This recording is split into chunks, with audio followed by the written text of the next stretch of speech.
Colleagues, it's a real privilege to be here with you today.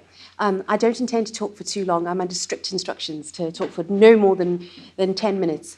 I hope many of you in the room are ASCL members so that you will know a whole lot about ASCL. I am an English teacher by profession, and therefore I make no excuses in the course of this little presentation for quoting some of my favourite writers, starting with William Gibson, the famous science fiction writer, who said, "The future has already arrived, it's just not evenly distributed yet." And what I'd like to do is to look at the unequal distributions in today's world by way of a moral imperative. So, educational inequality in the UK. This is something not to be very proud of, I think, for us. I think we do well in all sorts of ways in the English education system, but the link between low socioeconomic background and poor educational attainment is greater in the UK than in almost any other developed country. That really does give us pause for thought, I think. So we have to think about how we do things differently in order to address this long tail of underachievement. Because I think you'll agree with me that there is a moral imperative here. We need to create an education system in which all of our children and young people achieve, regardless of perceptions around their intelligence, regardless of their ability, or so-called disability, regardless of their social or economic background.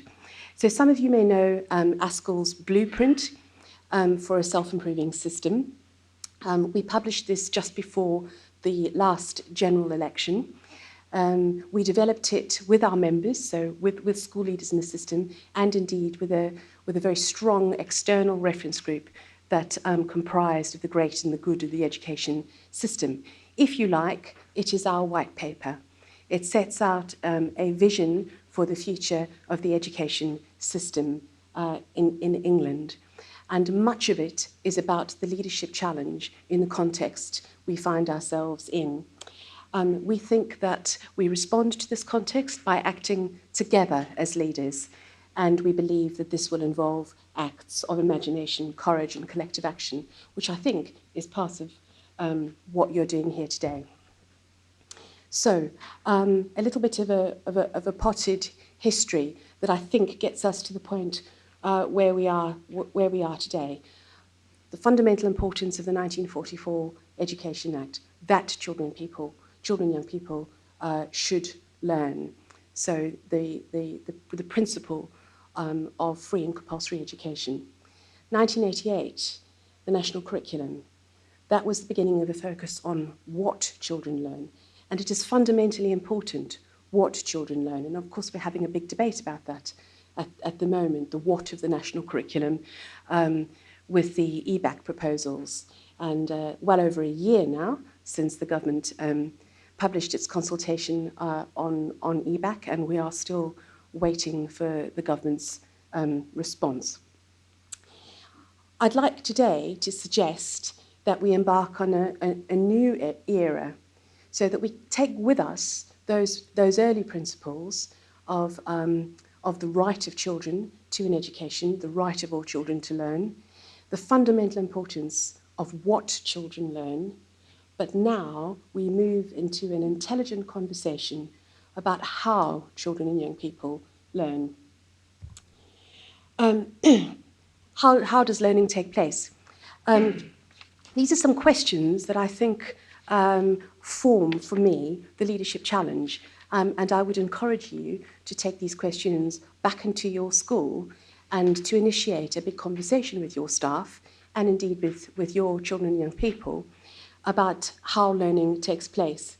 But in this conversation, you do need to draw on the research evidence, and you've been hearing some of that this morning.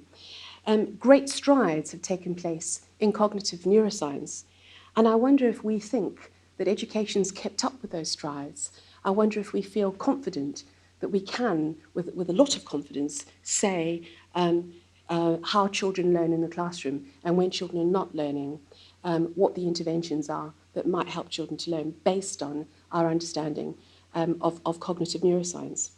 So if we take, I'll pull three of these out. Firstly, how do young people understand new ideas? Students learn new ideas by reference to ideas they already know. That is the finding from cognitive neuroscience.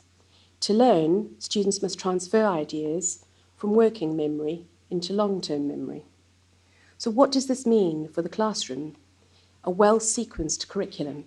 So the correlation between the what of learning and the how of learning, to ensure that students have the prior knowledge to learn new ideas. Using worked examples that scaffolds learning, making content explicit. These are some of the ideas. Secondly, I'll refer to how do young people solve problems. So what we know from cognitive neuroscience is that each subject area has some knowledge content that needs to be committed to long-term memory. Quite an important concept. So what does this mean for the classroom? Again, comes back to the what of the curriculum. Do we feel that we have in our schools and groups of schools sufficient expertise in curriculum design and the sequencing of knowledge in this way? And finally, what motivates young people to learn? Beliefs about intelligence, interesting for the grammar school debate at the moment, are important predictors of student behaviour. So what you as a teacher believe about a young person or a group of young people who you teach, that is an important predictor of their behaviour and how they will learn. I find that both liberating and challenging in equal measure. And finally, are you clear about what are some of the misconceptions, the myths about how young people learn and think? Some of these myths, I think, are still being peddled in our schools, and the leadership task is to challenge these myths when we hear them. So, students have different learning styles. No, they don't. Humans only use 10% of their brain. No, they don't. People are preferentially right-brained or left-brained. No, they're not. Novices and experts think in the same way. No, they don't. Cognitive development progresses via a fixed progression of age-related stages. No, that's not what cognitive neuroscience has found to be true. Are you challenging these ideas as leaders? Another of my favourite writers, you might recognise this. This is by the poet William Blake, who talks about mind-forged manacles.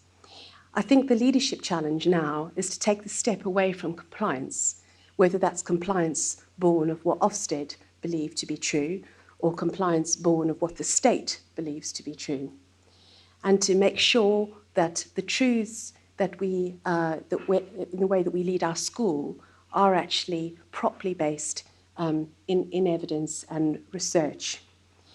This is, I think, active, passionate, and ethical leadership, driven by our collective dedication and effort, the kind of leadership that will indeed break the mind-forged manacles.